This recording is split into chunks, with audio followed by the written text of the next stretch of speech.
Welcome back to Hannity and Colmes. I'm Sean Hannity. NATO has all but abandoned the idea of mounting a ground invasion to expel Serb troops from Kosovo. The alliance is convinced air power alone will force Slobodan Milosevic to leave the ethnic Albanians or let them return to their homes and stay there in peace. And NATO could be right. After months of heavy pounding, the Serb leader is reportedly ready to make a deal, but only if he's allowed to save face. Joining us in New York, former New York Congressman Joe DioGuardi. He's the president of the Albanian American Civic League, and in Washington, California, Republican congressman and a member of the International Relations Committee, Daniel Rohrabacher. Thank you both for being with us. Good to see you. Good to see welcome you. back, Congressman DioGuardi. Let's talk quickly. After 50-plus days of bombing, here it is, a deal. Milosevic wants it as long as he could save face. We can't make any deal with Slobodan Milosevic. It's impossible. Anything we do with him will be a failure for the United States and NATO's credibility for years to come. The man's a war criminal. He's been declared as such by almost everybody, the U.S. Congress, the European Parliament.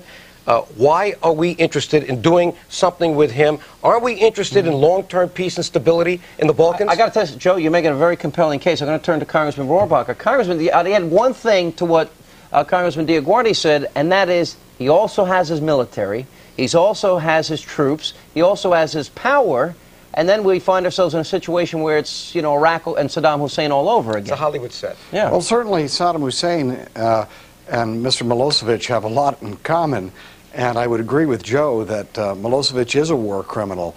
The major question is, what should we as Americans do? And where I probably disagree with Joe is that we should not be expending billions of dollars, tens of billions of dollars down there. We should have helped the Kosovars, and Joe and I agree with that totally. From the very beginning, the Kosovars could have done this on their own, but instead we got suckered in by NATO again to paying their defense. Well, our lack of resolve in Bosnia, and Dana knows a lot about Bosnia. He's been involved in this from a long time before. It's incredible that we waited 2 years too late in Bosnia and lost 250,000 people, displaced 2 million, and we're repeating the same thing in Kosovo. What are we going to learn?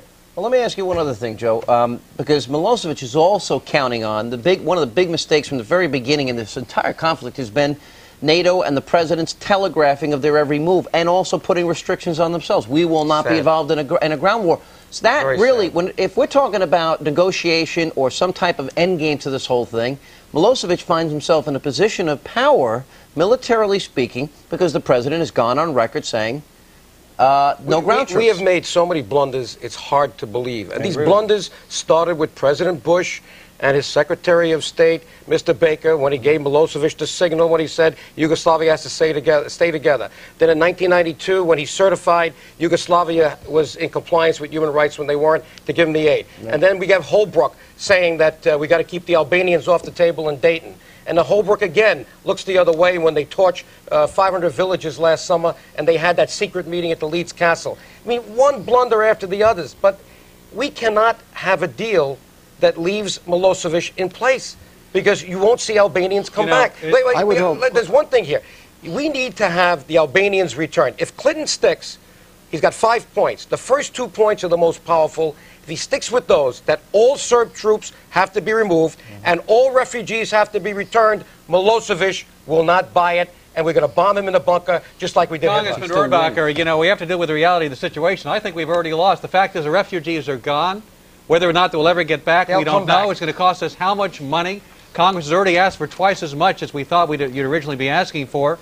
And we're going to have to spend how many years and how much of a cost to get things back the way we in the United States think we want them to be. I think in the end, the price tag is probably going to be at least $50 billion. And that is a staggering amount when you consider that we're trying to put Medicare back in order and all these other things. What's going to happen to your Republican tax cuts? What's going to happen to the tax cuts, and what's going to happen to the balanced budget? Yeah, the balanced budget tax cut will be gone. But most importantly, we should learn a lesson from this, and that is we cannot do the bidding of the Europeans. They should, if this was so important to the security of Europe, they should have done it themselves. Absolutely, but they didn't do it, Congressman DioGuardi. We waited for Lord Owen. We waited for Lord Carrington. You know that. They were there in the early 90s. They didn't do anything. Congressman they forced us into this. You keep saying we got to get rid of Milosevic. That's not our role. We have to accept the fact that Milosevic is a leader of Serbia, No, we don't. whether you like it or not. It's not for the United States to say who is going to rule that country. You're a bleeding heart liberal, and you've got the nerve to give me that argument. He has lost the moral authority to lead anybody. You want to determine who's going to lead another country. No. You don't have that right. No, but we're American. We don't have the right to tell them who's going to lead the Serbs. Can I tell you something on international law? Are you willing to listen? The right to self-determination is inalienable, but national sovereignty is not absolute, and he has lost the right to What do you want to do about it? Do you want to kill him? Listen, I don't mind that we should target where he lives, because that's where he strategizes. We went after Gaddafi. We went after Saddam Hussein. What are we waiting for? Waiting for Joe and repeal of 12333, which we shouldn't be doing. That's where you and I agree. We'll pick it up. We'll find out how Congressman Rohrabacher feels about that. Congressman Rohrabacher, Associated Press has a story tonight, just about an hour or so old, that says that NATO has all but abandoned the idea of ground troops, saying that they feel they can deplete the will of Milosevic simply with an air war. Do you agree with that? Well, listen, I'm not here to second-guess a military strategy. The fact is, this administration seems to be making political decisions again, just like they did in Vietnam. The Democrats did in Vietnam, with getting us into a big mess down there.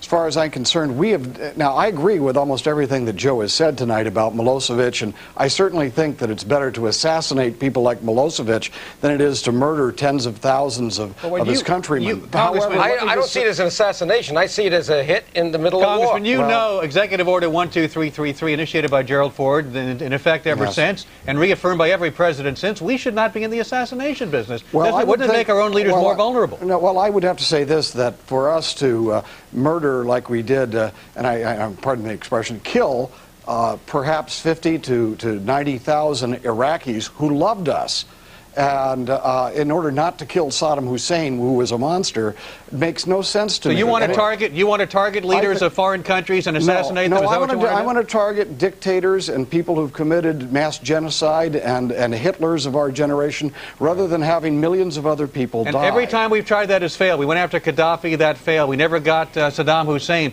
When has this ever been a successful policy for the United States? Well, I think that, let me put it this way, where it can be a successful policy, we should not rule it out as an option. And in the future, of course, we should another lesson we should learn is that the Europeans should defend themselves. We right now have expended so much money. Europe is more wealthy than we are, and here we are expending tens of billions of dollars. Let the Europeans Congressman Rohrabacher, but they don't seem to be able to assume that responsibility. Thank you, you're right. All right, Joe, I want to go to you for just a second here. And this is a problem that bothers me. Newsweek, this current edition, is reporting that, and this had been reported earlier, but it just brings it home that Defense Secretary Cong was told by the Pentagon that he couldn't reach his goal using just air power. And this is the strategy they adopted in spite of what our own military experts advise. Exactly. This is infuriating to me. It's a problem. I can't believe that we're not listening to the experts. Right from the beginning, we were told that an air war would not work. And if our goal was to save the Albanians inside, obviously we're not accomplishing that goal. It's not going to be. All right, now next question. So why are we implementing policies that accomplish the goals of NATO and the United States? Is there another deal here? I keep saying this. I don't know. You think there might be? Are we this dumb? I hope not. Well, but I can tell you the only solution for Kosovo, I got to phrase it right here, is independence. Here's our bumper sticker. I like it. Tens of thousands going out. Independence for Kosovo. The only way to peace in the Balkans. And you can buy them for $9.99. No, I give them away. Gotta give them away. I'm kidding. All right, but let me ask you this. The Yugoslav commander said to NATO, you want ground troops, that there will be hell on earth if troops are sent in. Hell on earth. And they're dug in, the Yugoslav commander. But you're listening to 40,000 dug in. That's where you and I part company. You know how many accidents we're going to have if we keep dragging this thing out?